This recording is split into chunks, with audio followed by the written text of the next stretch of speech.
Word. All right, good afternoon on this Wednesday afternoon. Hope you're doing well. We're going to do a Rashi from the fourth Aliyah today, this week's Parsha of Bo. I'm going to share that with you right here. Hold on. Uh-oh.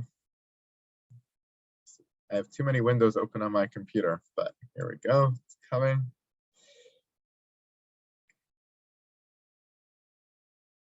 There we go. Okay. In the fourth Aliyah, in the beginning of the fourth Aliyah, we learn about the final plans for Makas Bechoros and Yetzias Mitzrayim, the final exodus from Egypt. And Moshe says a very interesting phrase, which describes the nature of the exodus. Vayomer Moshe, Ko Amar Hashem. Moshe says this is what Hashem described in terms of the process of Yetzias Mitzrayim. Kachatzos halayla ani yotzei besoch Mitzrayim. At midnight, Chatzos halayla, I'm going to go out into Mitzrayim, and that's when Makas Bechoros is going to happen. Meis kol bechor be'eretz Mitzrayim, for Paro, Yoshua Akiso, etc., etc. There's going to be a tza'aka gedola, and then nothing will happen to Bnei Israel. They'll be protected, and we'll leave. So Rashi comments here on the phrasing of Kachatzos halayla, which I think is interesting from a grammatical and hashkafic perspective. It says Kachatzos halayla behechalek halayla. Chatzot, which comes from chetzi, which means half, when the night is split. The night is split in half. That's what midnight is described here as kechatzos halayla. But the word chatzos, which we're normally familiar with as being midnight, is not actually used as a noun in Tanakh. What it's described here as kachatzos halayla is kemo ka'alos, kechalos, becharos apam, zeu pshuto, liyashvo alofanav, she'ein chatzos shem davar shel chetzi. Chatzos is actually not a shem davar. It's not a noun for half. Half is chetzi. Chatzos is actually a verb to split something. Ke chatzos halayla, as the night is being split. And that's why all of these words have in common. Ke alos, as dawn comes, right? So dawn also is the dawning of the day, like we say in English. It's not actually a noun, dawn, it's the dawning, right? The splitting of the night. So here kachatzos is transformed. It's used as, it's not actually a noun, but it's used as a noun type word over here in the pasuk, Ko Amar Hashem kachatzos halayla, as the night is split, meaning a verb to split. That's when I'll go out, but we colloquially use it as chatzos in terms of a noun. So I just think that's interesting grammatically to think about that word. In modern Hebrew, we use it, even in halachic Hebrew, we talk about chatzos, the middle of the day, the middle of the night.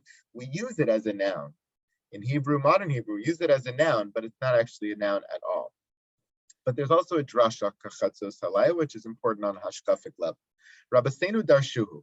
We have another layer here beyond the pshat, which is the drash, the homiletic interpretation of this puzzle. Kumo ka chatzi halayla. V'amru she'amar Moshe ka chatzos demashma samuchlo. It's not only ka chatzos, which in the plain meaning of the word means as the night is split. You have to understand the ka, okay? When you understand that chatzos is a verb, ka chatzos, as the night is being split. The ka is as. So it's not unusual in the pshat sense, but in the drash sense, once you view chatzos as a semi-noun, ka makes it sound like as if, approximately. Samuchla makes it sound like approximately at midnight. If you view chatzos not as a verb, but as a noun, ka chatzos means like chatzos, approximately chatzos, next to chatzos. So when you interpret it in that way, olafanav olachrav, it means slightly off from chatzos, a little before, a little after it. Ka, like ish, chatzos ish, is the connotation of ka, of the chaf that comes before chatzos. And the reason why he does that is lo amar bachatzos, not at midnight, but approximately midnight. Shema yitu itztagni neparo v'yomru Moshe badaihu. In case the astrologers of Egypt made a slight mistake and they calculated that midnight was right now, and Moshe comes 2 minutes later, they're going to say, oh, Moshe is a liar. Moshe is a false prophet. Moshe doesn't know what he's talking about. God is not really coming. Egypt is not being overturned. In order to dispel those myths, he doesn't point to an exact time, he points to an approximate time, kachatzos, around midnight. So even if the astrologers get it slightly wrong, they'll realize that Moshe is still within, the acceptable realm of what midnight constitutes, and will not call him a liar. And that was in order to preserve the integrity of Moshe and of Hashem and everything that was happening over here. So I think that's interesting because it's actually a Rashi that foreshadows future events. When we understand, according to Chazal, that the reason why Chet HaEgel occurs is ki boshesh Moshe laredes. That Moshe was hesitating. Moshe was late in coming down Har Sinai from the time that he designated, and Bnei Israel gave up on him, and therefore they built an Egel. Chazal interpret that as the miscalculation. Moshe wasn't late, but they miscalculated when he should be coming down, and therefore assumed he should be coming at X, and he only came at X plus whatever.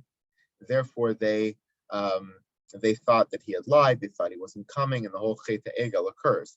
So the similar problem that's being pointed to by Rashi over here in the case that's of Yetzias Mitzrayim, that's being mitigated by the word kachatzos, which approximates it instead of giving an exact time, is actually a Rashi that foreshadows the downfall of Bnei Israel in a future event of Matan Torah.